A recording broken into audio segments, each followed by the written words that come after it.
Welcome back to our What's Up Stratford Zoom edition. Joining me next is Janet Shivas, who is the returning officer for Elections Canada. Janet, thanks very much for joining me. Well, thank you for asking me. What is a returning officer? Our job is to prepare the Perth Wellington counties, not all of Wellington, but all of Perth and part of Wellington counties for an election when it comes up. And so that entails getting polls in place, renting facilities for head offices, and hiring about 500 people for the election. Yeah, Wow. Wow, 500 people. That's a lot for the election. it's So a I big know area that too. it is a big area. You mentioned part of Wellington, and I know that boundaries are changing. So tell us about the impact of those boundary changes. Well, we were very fortunate here in Perth Wellington because our outside boundaries have not changed. So the same Perth Wellington that voted in the last federal election will vote in this federal election. But what has changed in our area, because our population has increased, the number of people per poll is approximately 500 approximately. And I say that because population changes even when we submit our first assignment in until the actual election happens. So an area around that had maybe 10 polls may all of a sudden have 15 or 20 polls. So we have to find new buildings when that happens. So people really have to look as to where they're voting because their placement may have changed. That's fascinating. What about ones with accessibility needs? Do you go into retirement communities? Yes, we do.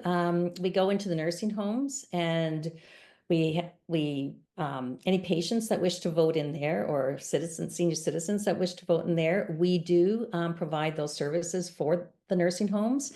We do go through extensive suitability checklists when it comes to disabilities in other places that we have voting needs. But sometimes I'm going to say we can't do it exactly as we want to because not all buildings, like the public buildings are fine, but as soon as we go beyond the public buildings, then we're looking at, they may not meet our standards to the extent the public buildings do now.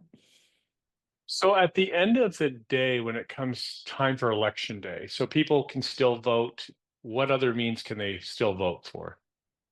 Well, by that time, they can't vote by mail because that will be done on election day, but they can go into the polling stations and they can vote at the polling stations in their area they're at.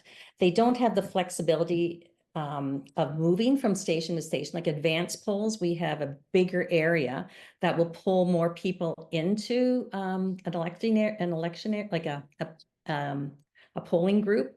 For example, here in Stratford, in the past, it's always been the Rotary Complex for advanced polls. So we bring people in all of Stratford for the most part into that area to vote for advanced. But on regular polling days, there are many more areas to vote in, and that's on election day. So usually it's closer to their place where they live, but they will have a different polling place. That's why it's really important to look at your voter information card or check online to make sure that your address is correct so you're voting in the right poll. So what if you're worried that you don't have one in the mail? So what are your other options on election day? Okay, it's go to Elections Canada, electionscanada.ca, and you can go into voter information and I hear it's fairly easy. I haven't done it myself, to be honest. But to check to see whether your address and your postal code is correct. That is the best way of doing it. And to do it ahead of time, you can even do that right now to go online to make sure they have your correct address. But usually if your driver's license has changed, and I've heard as recent as 2 weeks, it will, once the writ has been dropped, it will change the address in our systems too. So it's pretty good in that way. Also, you can call the headquarters and we can support in the change of addresses there also. So what also can we do to prepare people to make sure that that they get out and vote? And I think in Perth Wellington, I could be wrong, but we do have a very strong turnout typically. So how do we just encourage that again for the upcoming federal election?